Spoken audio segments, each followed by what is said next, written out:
Rediscovering Joy. You can listen just before bed to get the best results. In the quiet hum of everyday life, Sophia often felt as if the days blended together, indistinguishable from one another. Her mornings were spent in a rush, followed by the steady clink of keyboards and meetings that filled the hours. By the evening, the weariness of work crept into her bones. There were always bills to pay, emails to answer, and the relentless demands of keeping life on track. Her friends called her strong, capable, always present, but sometimes, when she paused, she wondered if the person she was now was the same person she had once been, the young girl who used to run through the grass with laughter that could chase away even the darkest clouds. That child seemed like someone else entirely, a shadow of a time long past, and while she smiled when she thought of her youth, she did so with a tinge of regret for how far she had drifted from it. It was on one of these rare, still evenings, when the air was thick with the weight of the day, that Sophia found herself wandering through the neighborhood, without a particular destination in mind. She had always loved walking. It was one of the few times she allowed herself to simply exist, not needing to do, just being. She had just gotten off the phone with her sister, who had reminded her of an old memory from their childhood. The words, though spoken casually, carried with them a sense of longing that stayed with Sophia long after the call ended. She let her feet guide her, moving along familiar streets, but for the first time in years, her senses awakened. The world around her, the scent of the evening air, the rustling of leaves, the distant chirp of crickets seemed to be calling her back to something. And as she rounded a corner she hadn't taken in ages, she found herself on the street she had grown up on. Sophia stopped in front of her childhood home.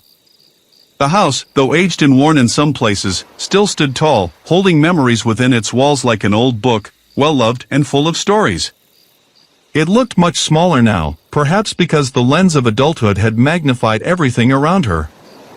But for a brief, fleeting moment, it felt as though she had never left. Her eyes wandered across the street, where the trees she once climbed stood with their branches outstretched, like old friends reaching to embrace her. It was here, under their shade, that she had spent hours playing with her neighborhood friends, climbing, laughing, and imagining all sorts of adventures. Those days felt so far away, as though they belonged to another lifetime. Yet something about the scene made her heart stir. She couldn't quite put her finger on it, but the nostalgia that welled up inside her was so strong, so palpable, that she couldn't resist the urge to walk further down the street. She passed house after house, each one a faint echo of the past. Then, something caught her eye, a familiar garden gate, one she hadn't seen in over a decade. It was Mrs. Lane's house. Mrs. Lane had been their neighbor, an elderly woman who had lived in the same house for as long as Sophia could remember. She had a garden full of vibrant flowers and a small bench where she would sit and watch the world go by. Sophia had spent countless hours there as a child, talking to Mrs. Lane about everything and nothing at all. The memories flooded her mind, and before she knew it, she was standing at the gate, looking at the house as if she had just discovered a forgotten treasure. She hesitated for a moment, wondering if Mrs. Lane was still there, if she would even recognize her after all these years. But the pull was too strong, and without thinking, she pushed the gate open and walked up the path to the front door. The door creaked open before Sophia could knock, and there stood Mrs. Lane, just as she remembered her, frail but sharp-eyed, her silver hair pulled back in a neat bun. Her face lit up when she saw Sophia. Well, if it isn't my little visitor from years ago," Mrs. Lane exclaimed, her voice as warm and comforting as it had always been. "Come in, dear. You look just like your mother." Sophia stepped inside, and the familiar scent of lavender and old wood instantly enveloped her. The house hadn't changed much, the furniture still arranged in the same cozy way, the faint hum of a radio in the background. It was as though time had stood still here, as if Mrs. Lane had chosen to preserve the essence of the past in every room. They sat down in the living room, and after a few moments of small talk, Mrs. Lane asked, "Do you remember when you were little? How we used to sit out in the garden and you'd tell me stories about the adventures you and your sister went on?" Sophia smiled, the corners of her lips curling as the memories flooded back. "I remember," she said softly. We'd play make-believe for hours, pretending to be pirates or explorers, lost in the world we created. Mrs. Lane chuckled, her eyes twinkling. Ah yes, those were the days, weren't they? You always had such an imagination. I remember you telling me once that you would grow up to be an adventurer, traveling the world and finding treasure.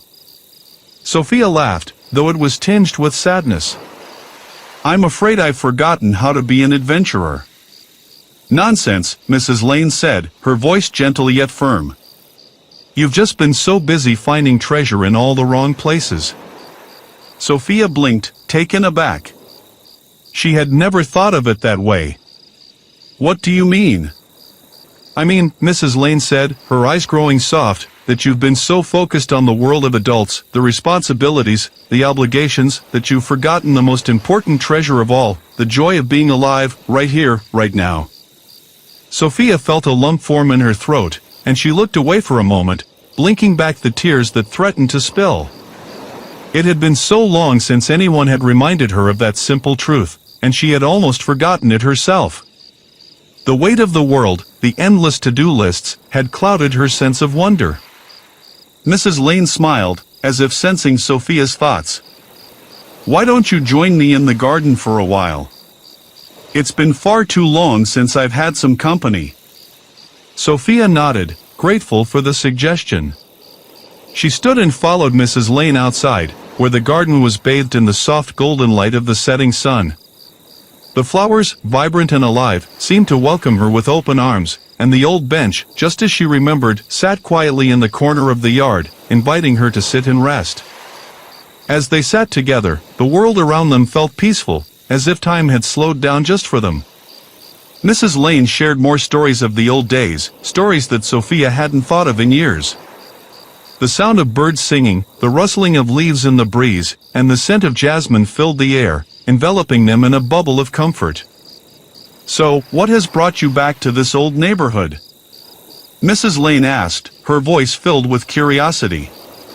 Sophia hesitated, then replied, I don't really know. I guess I've been feeling lost lately. Like I'm not sure who I am anymore, or what I'm supposed to be doing. Mrs. Lane nodded thoughtfully, her hands folded in her lap. You know, dear, it's natural to feel that way. Life has a way of pulling us in different directions, and sometimes, we forget to listen to ourselves. But you have something inside of you, something you've carried with you all your life, that can help you find your way again. Sophia looked at her, confused. What do you mean? The joy, my dear. The joy of simply being, Mrs. Lane said, her eyes twinkling. You've forgotten how to play, how to dream, how to imagine. But that joy is always there, inside of you, just waiting to be rediscovered. Sophia took a deep breath, the weight of Mrs. Lane's words sinking in. The childlike wonder she had once known, the simple joy of running through the grass or sitting on the swings, had all but vanished. But as she sat there in the garden, she felt a spark, a tiny ember that had been hidden under the ashes of adulthood. And for the first time in a long while, she remembered how it felt to be truly alive. As the evening wore on, the sky turned from gold to deep blue, and the stars began to twinkle overhead. Sophia realized that she hadn't felt this at peace in years. The world seemed to slow down in the garden, and for once, she wasn't thinking about work, or deadlines, or responsibilities. She was just here, in this moment, surrounded by memories and the simple beauty of life. Mrs. Lane continued to talk, but her words no longer seemed important. It was the presence of the moment that filled Sophia's heart with warmth, the gentle rhythm of the evening that seemed to wash away the burden of time. As the night deepened, Mrs. Lane stood and stretched. It's getting late, dear. You should be heading home soon. Sophia nodded, feeling a strange reluctance to leave. But as she stood, she realized that something inside of her had shifted. The weight she had carried for so long had lifted, even if just a little, and for the first time in years, she felt the stirrings of joy, a joy that was simple, unencumbered, and full of life. Sophia said her goodbyes and stepped out of the gate, the night air cool against her skin. She walked slowly, taking in the stillness of the world around her. The memories of the evening lingered, warm and comforting, like a soft blanket that she could carry with her. As she walked back home, she realized that the joy she had rediscovered in the garden was not something to be left behind. It was something she could take with her into her everyday life. It didn't require grand adventures or far-off places. It was the simple act of being present, of allowing herself to feel alive once again. And as she lay in bed that night, the quiet hum of the world outside her window, she promised herself that she would return to that garden in her heart whenever she needed to. For the joy of being a child, of laughing, dreaming, and living with wonder was always just a heartbeat away, waiting to be rediscovered.